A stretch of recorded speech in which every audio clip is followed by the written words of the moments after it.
कर्मफल आज नहीं तो कल भोगना ही पड़ता। अपना समय यह सोचकर बर्बाद ना करो कि दूसरों ने तुम्हारे साथ क्या बुरा किया। तुम्हारी जगह कर्मा को उनको जवाब देने दो। हर किसी को कर्म भोगना पड़ता है, अच्छा या बुरे। कर्म की पहचान समय खुद देता है। कर्म और प्रेम में सबसे बड़ा अंतर यह है कि प्रेम जितना दिया जाए उतना लौटकर कभी नहीं आता।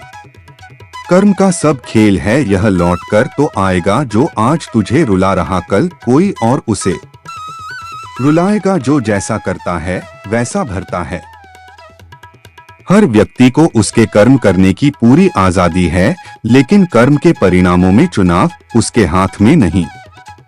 कर्मों से डरिए, ईश्वर से नहीं। ईश्वर माफ कर देता है, कर्म नहीं। कर्म के दर्पण में व्यक्तित्व का प्रतिबिंब झलकता है। इंसानियत दिल में होती है, हैसियत में नहीं। ऊपर वाला कर्म देखता है, वसीयत नहीं। अपने कर्म को सलाम करो, दुनिया तुम्हें सलाम करेगी। यदि कर्म को दूषित रखोगे तो हर किसी को सलाम करना पड़ेगा। जो कर्म यज्ञ के लिए किए जाते हैं, उनके अलावा हुए कर्मों से बंधन उत्पन्न हो जाते हैं। कोई मेरा बुरा करे वो उसका कर्म है, मैं किसी का बुरा न करूं, वो मेरा धर्म है। हिसाब रखो अपने अच्छे कर्मों के साथ किए हुए बुरे कर्मों का भी। ईश्वर उसके बदले भी तुम्हें कुछ देगा। अगर हमने कभी किसी का बुरा नहीं किया, जिंदगी में कभी किसी का बुरा नहीं चाहा, तो हमारे साथ भी कभी बुरा नहीं होगा, क्योंकि कर्मा कभी नहीं सोता। भाग्य के दरवाजे पर सर पीटने से बेहतर है कर्मों का तूफान पैदा करें, सरे दरवाजे खुल जाएंगे। भाग्य हमारे कर्म पर निर्भर करता है। हर कोई अपने भाग्य के लिए जिम्मेदार है। क्या मिलना है ये कर्म की बात है, क्या लेना है ये धर्म की बात है। कर्म करने की हिम्मत और सुधार करने की नियत हो तो इंसान बहुत कुछ कर सकता है। यदि कर्म का फल तुरंत नहीं मिलता तो इससे यह नहीं समझ लेना चाहिए कि उसके भले बुरे परिणाम से हम सदा के लिए बच गए। कर्मफल एक ऐसा अमिट तथ्य है कि जो आज नहीं तो कल भोगना पड़ेगा। कभी कभी इन परिणामों में देर इसलिए होती है कि ईश्वर मानवीय बुद्धि की परीक्षा करना चाहता है कि व्यक्ति अपने कर्तव्य धर्म को समझ सकने और निष्ठापूर्वक पालन करता है या नहीं। यदि कर्म का फल तुरंत नहीं मिलता तो इससे यह नहीं समझ लेना चाहिए कि उसके भले बुरे परिणाम से हम सदा के लिए बच गए। कर्मफल एक ऐसा अमिट तथ्य है कि जो आज नहीं तो कल भोगना पड़ेगा। यदि हमें अपने कर्मों का फल इस जीवन में नहीं मिलता अथवा बुरे कर्मों का फल हमें नहीं भुगतना पड़ता, तो इसका मतलब यह नहीं है कि ईश्वर ने आपको क्षमा कर दिया। कार्य और कारण के नियम से न केवल प्रकृति बल्कि जड़ और चेतन जगत, जिसमें मानव भी शामिल है, बंधा हुआ है। इससे कोई बच नहीं सकता। भगवान ने मनुष्य को भला या बुरा करने की स्वतंत्रता इसलिए प्रदान की है कि वह अपने विवेक को विकसित करके भले बुरे का अंतर करना सीखे। तभी वह शोक संतापों से बचने में और सत्परिणामों का आनंद लेने के लिए स्वतः अपना पथ निर्माण कर सकने में समर्थ हो सकेगा। ईश्वर चाहता है कि व्यक्ति अपनी स्वतंत्र चेतना का विकास करे और विकास के क्रम से आगे बढ़ता हुआ पूर्णता का लक्ष्य प्राप्त करने में सफलता प्राप्त करे। यदि ईश्वर को यह प्रतीत होता कि बुद्धिमान बनाया गया मनुष्य पशुओं जितना मूर्ख ही बना रहेगा, तो शायद उसने दंड के बल पर चलाने की व्यवस्था उसके लिए भी सोची होती। तब झूठ बोलते ही जीभ पर छाले पड़ने, चोरी करते ही हाथ में फोड़ा होने, कुविचार आते ही सिरदर्द होने जैसे दंड मिलने की व्यवस्था बनी होती। तब कोई मनुष्य दुष्कर्म करने की हिम्मत नहीं करता। लेकिन ऐसी स्थिति में मनुष्य की स्वतंत्र चेतना, विवेक, बुद्धि और आंतरिक महानता के विकसित होने का अवसर ही नहीं आता। इस प्रकार आत्मविकास के बगैर पूर्णता के लक्ष्य को प्राप्त कर सकने की दिशा में मनुष्य प्रगति कर ही नहीं सकता था। हमें कर्मों का फल अवश्य ही भुगतना पड़ता है, क्योंकि मनुष्य ही अच्छे और बुरे कर्म करता है। पशु नहीं। इसलिए हम अपने कर्मों का फल अवश्य भुगतना पड़ेगा, चाहे देर हो या सवेर, कर्म सिर्फ हमें भुगतने ही पड़ेंगे। इसलिए कर्म करने से पहले एक बार अवश्य सोचें, क्या मैं यह सही कर रहा हूँ। अगर कर्म करने से पहले अच्छे से सोच ले तो शायद हम बुरा कर्म करने से बच सकते हैं। अगर आपने अपने आप को बचा लिया तो सजा से भी बचा लिया। आपने बुरा कर्म कर लिया तो एक न एक दिन भगवान अवश्य सजा देगा, इस जन्म में नहीं, अगले जन्म में ही कर्मों का फल भोगना पड़ता है।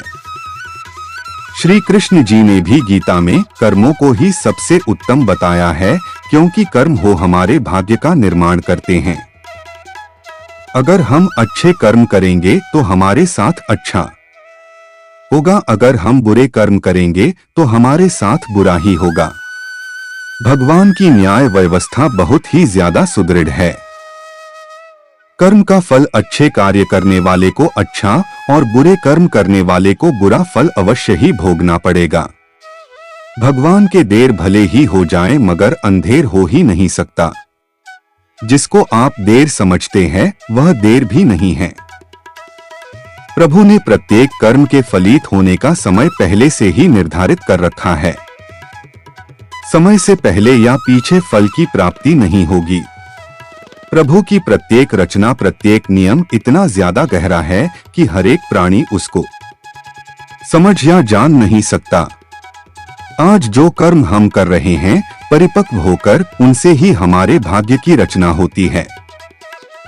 हमारे भाग्य के निर्माता हम खुद ही है और प्रत्येक मनुष्य को उसके भाग्य के अनुसार उसे फल या कुफल अवश्य भोगना पड़ेगा ही। इस समय हम जो दुख भुगत रहे हैं यह हमारे ही पिछले जन्मों का या इसी जन्म के हमारे किए गए पुण्यों या बुरे कर्मों का, पापों का फल है। प्रभु को दोष नहीं देना चाहिए।